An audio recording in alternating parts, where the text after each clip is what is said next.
the first couple years, we were really enjoying ourselves and having a lot of fun on stage and coming up with all kinds of different ideas,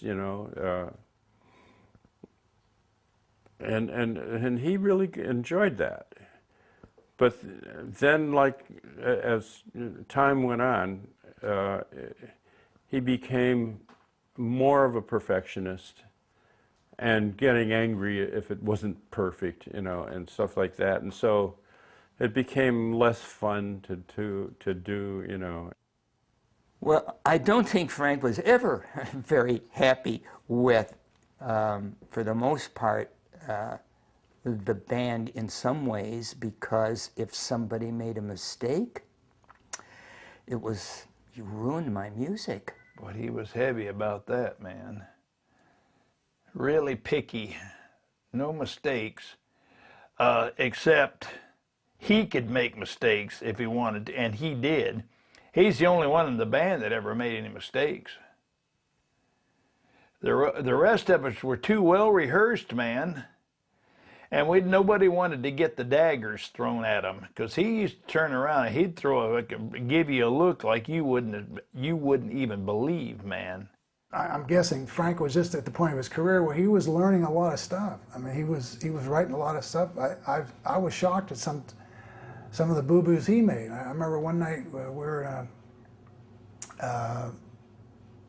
playing a gig somewhere, and we're up in the dressing room.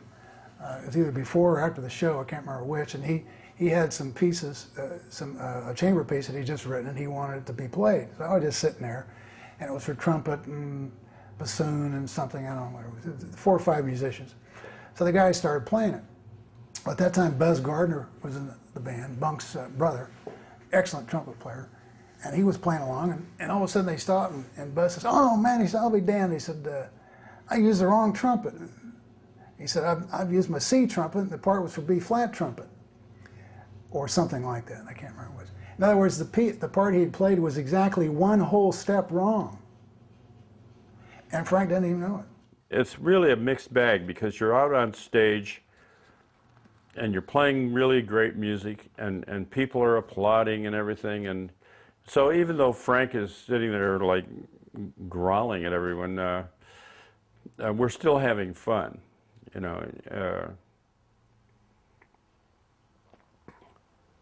I don't know if he was having fun, but I was. So it's hard to say. I mean, no one's ever going to know that.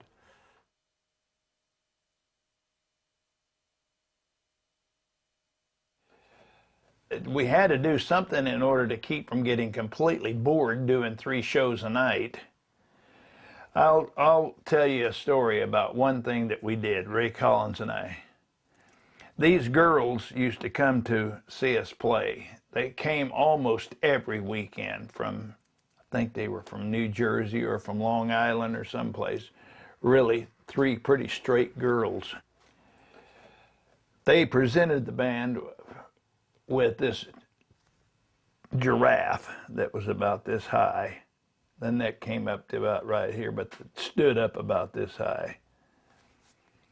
And one day, Ray and I thought, man, it'd be, what would be cool if we got a plastic tube, plastic hose, man, clear plastic hose, and kind of ran it up the side of this the giraffe's rear leg, cut a hole in the back of the stomach area, and poke it through where its anus is,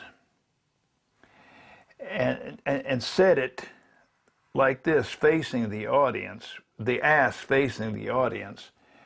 And we got behind the piano. We had an old upright piano that sat on the side of the stage as a prop. We got back there and we had about 6 or 8 cans of pressurized whipped cream.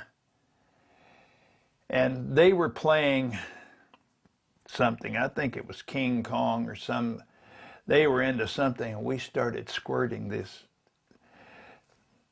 whipped cream through this tube, man. And all of a sudden it just blew out, and it wiped out the first 2 rows of of the audience right there. They just got this whipped cream all in their face, and just so happened that day is the day the air conditioner in the theater decided to break down and quit working. And this was in like July, about 95 to 100 degrees in New York City, humidity about 100%. Needless to say, in 2 days, that whipped cream started really smelling pretty fucking rank, man. But that's one of the things we did, just to keep from getting bored. And I'll tell you, we laid Frank out on the floor with that one. He couldn't even believe it. He was laughing so hard, man. He really, really enjoyed that. I believe it was in 1959. I played quite a while in Columbus, Ohio. And it was a jazz, it was more than a jazz job. That's where Ohio State University, anyhow. We'd have guys coming down reading poetry that we would improvise, and it was, a very, interesting period. And obviously I met quite a few females, and one of them, her name was Peggy, who at one point moved down to Florida, but she showed up at a few concerts, and this was later, like 5 years later. Bunk had a hot date one night, and so I put I had a Ewer tape recorder with a nice Sennheiser microphone, 451, and so I set that up under the bed. And this girl, she was so vocal, it was unbelievable. The way, oh, Bunk, that kind of thing. The next night, where she was coming to the concert, we played the tape during the middle of the concert. Right there, Bunk, right there. Frank loved that kind of stuff. So, we worked on that for a while. And, Peggy didn't, it didn't, say, oh, how could you do something like that? She had a sense of humor. But it was always those kind of things that that kept the band, in good spirits, and especially Frank. Any new material or whatever that could contribute to an experience for the audience, that was always welcomed.